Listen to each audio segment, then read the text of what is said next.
come associazione di categoria ci siamo organizzati e ci stiamo organizzando con i nostri funzionari per dare tutta quella consulenza che serve ai nostri associati per far sì che, passatemi il termine, questo non sia terrorismo puro. Oscar Bernardi, presidente di Confartigianato di Castelfranco Veneto, definisce così il provvedimento contenuto in finanziaria, la modifica al codice della crisi d'impresa e di insolvenza, che impone anche alle piccole aziende di affidarsi a un revisore che verifichi lo stato di salute dei propri conti.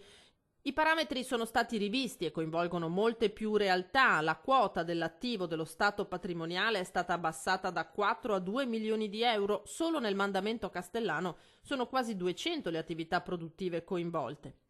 Hanno l'obbligo di nominare quello che io chiamerei un controllore, qualcuno che va a verificare praticamente se la liquidità dell'azienda è in ordine oppure no.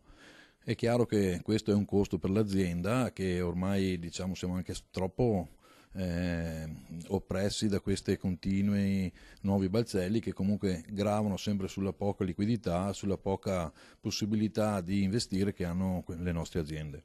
Un balzello di fatto, secondo l'associazione di categoria. Annualmente circa l'ordine dei commercialisti mi sembra si aggirino dai 6-7 mila euro per azienda. È chiaro che questo è un costo puro perché fra l'altro poi questo controllore ha solo il compito di verificare quelli che sono i parametri di liquidità dell'azienda, non ha nessun obbligo poi nei confronti dell'azienda. A questo tema Confartigianato dedica degli incontri ad hoc il prossimo giovedì 13 giugno. Nel frattempo ci si è mossi anche su altri livelli. Abbiamo anche chiesto a livello provinciale, che poi sarà anche a livello nazionale, un incontro con il governo, con i sottosegretari, per far sì che eventualmente questi parametri possano essere rialzati, quindi escludere queste piccole aziende da questo balzello.